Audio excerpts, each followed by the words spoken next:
الحمدللہ رب العالمین الصلاة والسلام علی سید المرسلین اما بعد فاعوذ باللہ من الشیطان الرجیم بسم اللہ الرحمن الرحیم۔ الحمدللہ ہم نے نیت کی ہے کہ ہر روز کچھ نہ کچھ مسائل میں ہم لوگ عمل تو کرتے ہیں لیکن ہمیں کچھ مسائلوں کا پتہ نہیں ہوتا کہ اس میں عمل کیا ہے، اس میں وضاحت کیا ہے۔ جیسا کہ آج جو ہمارا ٹاپک ہے وہ ہے وضو کے فرائض کے بارے میں۔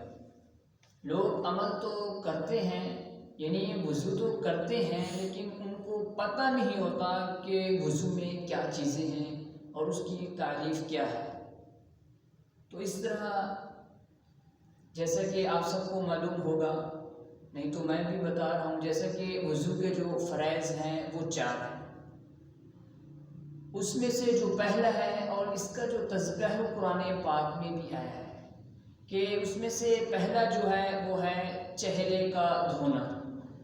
اب چہرے کا دھونا تو آ گیا لیکن ہمیں اس کا پتہ نہیں ہے کہ چہرے کے دھونے سے کیا مراد ہے، چہرے کی تعریف کیا ہے۔ کچھ لوگ کہتے ہیں کہ منہ دھونا، حالانکہ منہ جو ہوتا ہے، منہ کی سے مراد جو ہوتا ہے حقیقتاً منہ کی ٹکلی مراد ہوتی ہے، جس جگہ سے ہم کھانا کھاتے ہیں اس سے مراد ہوتا ہے منہ، اور چہرے سے مراد ہوتا ہے جو وضو کے فرائض میں بتایا گیا وہ چہرہ۔ اور سب سے پہلا جو ہے کہ چہرے دھونا، اس کے اندر تعریف یہ ہے کہ انسان کے سر کے اوپر سے جہاں سے بال اڑتے ہیں، یعنی جیسا کہ یہاں سے اڑتے ہیں وہاں سے لے کر تھوڑی تک، تھوڑی ہوتی ہے یہ، وہاں تک پانی پہنچانا ضروری ہوتا ہے۔ اور چہرے کے اندر داڑھی بھی آ جاتی ہے، جیسا کہ اگر اس میں پھر یہ مسئلہ ہے کہ اگر داڑھی کے بال گھنے ہیں یعنی بہت زیادہ ہے تو پھر پانی پہنچانا ضروری نہیں ہوگا، اور اگر ہلکے ہلکے ہیں تو پھر پانی پہنچانا داڑھی کے اندر ضروری ہوگا۔ یہ چہرے کے دھونے کے اندر وضاحت آئے گی۔ دوسرا یہ ہے کہ بازو کا دھونا۔ اب بازو کا دھونا جو ہے اس میں کوہنیوں سمیت ہوتا ہے۔ بعض لوگ ہوتے ہیں وہ اس طرح پانی اوپر جیسے تیل کی طرح چپڑ چپڑ کر کے ڈال دیتے ہیں، اس سے وضو ہی نہیں ہوگا۔ کوہنیوں سمیت یعنی کوہنیاں جو ہیں وہ مکمل دھوئی ہوئی ہیں، اور اس طرح ہے کہ ہر عضو پر 2 قطرے پانی بہہ جائے، یعنی ایک قطرہ بہا اور اس کے اوپر دوسرا قطرہ بہا، یہ ضروری ہے۔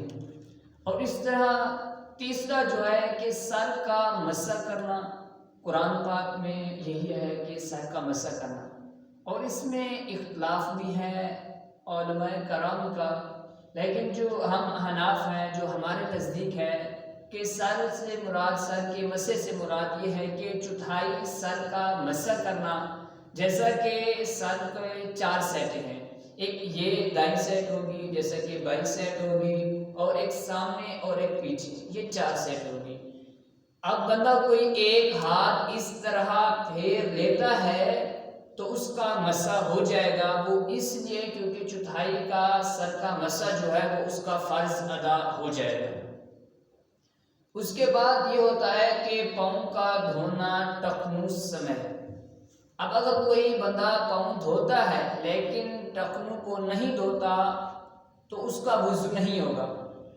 اب جو دوسری باتیں ہوتی ہیں کہ انگلیوں کے اندر خلال کرنا، وہ بھی ویسے مستحب ہے کہ بندہ کر لے، لیکن آج کے دور کے مطابق جس طرح لوگ جلدی میں وضو کرتے ہیں تو وہ انگلیوں کے درمیان جو جگہ ہوتی ہے وہ چھوٹ جاتی ہے۔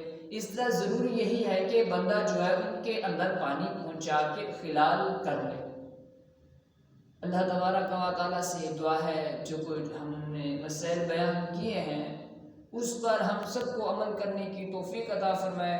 انشاءاللہ کل سے ہم دوسری کلاس یعنی سبق نمبر 2 لائیں گے۔ آج تھا سبق 1 وضو کے فرائض کے بارے میں۔ انشاءاللہ کل جو ہمارا ٹاپک ہوگا وہ ہوگا وضو کے بعد جو ہوتی ہے نماز، نماز سے پہلے جو ہوتی ہے نماز کی شرائط ہوتی ہیں، فرائض ہوتی ہیں، اس پر ہمارا عمل ہوگا تو ہماری نماز ہوگی۔